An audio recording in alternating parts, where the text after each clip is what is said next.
tu veux te lancer en cybersécurité, mais tu ne sais pas par où commencer, ou tu es étudiant, tu as des cours, des devoirs, ou peut-être même pas beaucoup de budget, alors tu es exactement au bon endroit et cette vidéo est faite pour vous. Et surtout, si vous êtes étudiant ou passionné de la cybersécurité, ne manquez pas cette vidéo et restez jusqu'à la fin. Et sans plus tarder, c'est parti. Aujourd'hui, la cybersécurité, c'est l'un des secteurs les plus demandés au monde.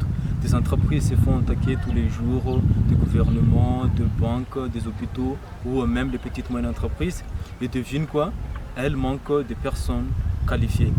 Alors donc oui, des opportunités énormes, des salaires intéressants et surtout un domaine très passionnant. Mais la vraie question c'est comment commencer intelligemment en tant qu'étudiant sans te perdre entre les cours et l'internet. Soyons honnêtes, tes cours ne suffisent pas toujours. Parfois c'est trop théorique, pas assez pratique, pas à jour, mais il reste utile et très important pour la base solide, la cadre et la discipline. Et la vérité, c'est de combiner les deux. Tu apprends les bases et tu pratiques en parallèle. Et la meilleure stratégie quand tu es étudiant, les cours, plus la personnelle, plus l'auto-formation sur les plateformes en ligne, même 30 minutes par jour, ça fait la différence.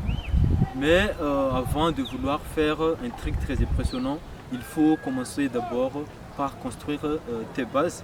La première base, c'est les réseaux. Il faut comprendre comment l'Internet fonctionne, c'est quoi l'IP, le DNS, les TCP/IP, les protocoles de communication, etc. Parce que toutes les attaques passent par là et si tu ne comprends pas les réseaux, tu es absolument aveugle dans le monde de la cybersécurité. Et la deuxième base, c'est le Linux, le système numéro 1 cybersécurité, parce que la majorité des serveurs ou des outils tournent sous Linux. Alors il est important d'avoir de bases solides en Linux. Et la troisième base, c'est la script d'automatisation comme le Python, le Bash, le PowerShell. Pas besoin d'être génie mais de savoir lire, écrire un script simple, automatiser, comprendre, ça change tout.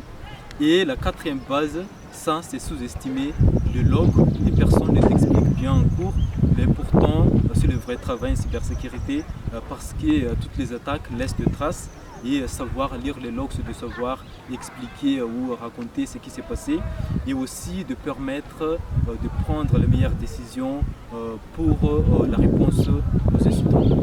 Et maintenant, la plus importante, vous pratiquez tout ça et aujourd'hui, je vais vous partager les 5 plateformes les très recommandées et très adaptées aux étudiants et chaque plateforme propose des cours gratuits avec des certifications très utiles pour booster ton CV.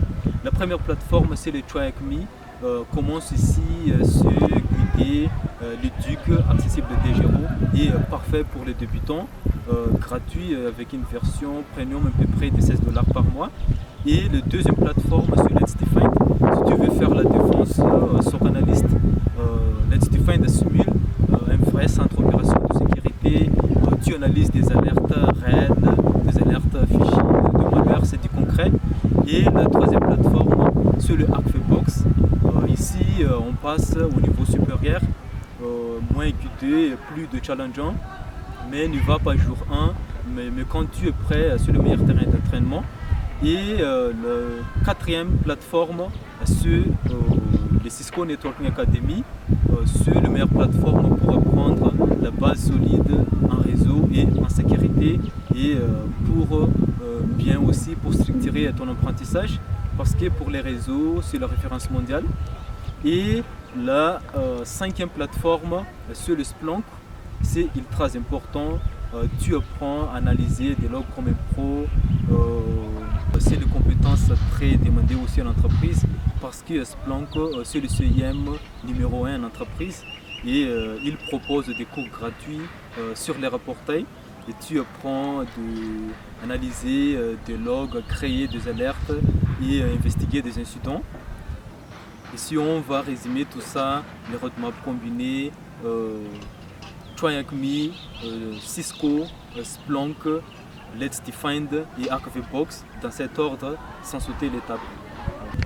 Je vais être honnête avec vous, tu vas douter, tu vas te dire je ne suis pas bon, mais c'est le syndrome de l'imposteur. Tout le monde passe par là, même les experts en cybersécurité aujourd'hui. Mais la différence entre ceux qui réussissent et ceux qui abandonnent, c'est la constance, mais pas l'intensité. 30 minutes par jour, c'est mieux que de 5 heures une fois par semaine. Et surtout, ne cherche pas à tout apprendre, mais apprends lentement, mais vraiment avec tes concentrations. Et j'aime bien finir cette vidéo par une phrase qui dit « L'éducation formelle te fera vivre et l'auto-éducation te fera faire fortune ». Et maintenant, dis-moi dans les commentaires, quelle est la première action que tu vas faire aujourd'hui? Tu vas créer un compte TryWithMe ou des comptes sur Let's Defend ou de créer votre lab virtuel. Et envoie-moi dans les commentaires. Et je vous dis à très bientôt et à la prochaine vidéo pour chaque samedi. Et on avance ensemble la cybersécurité. Et n'oublie pas, la constance construit les débutants en experts.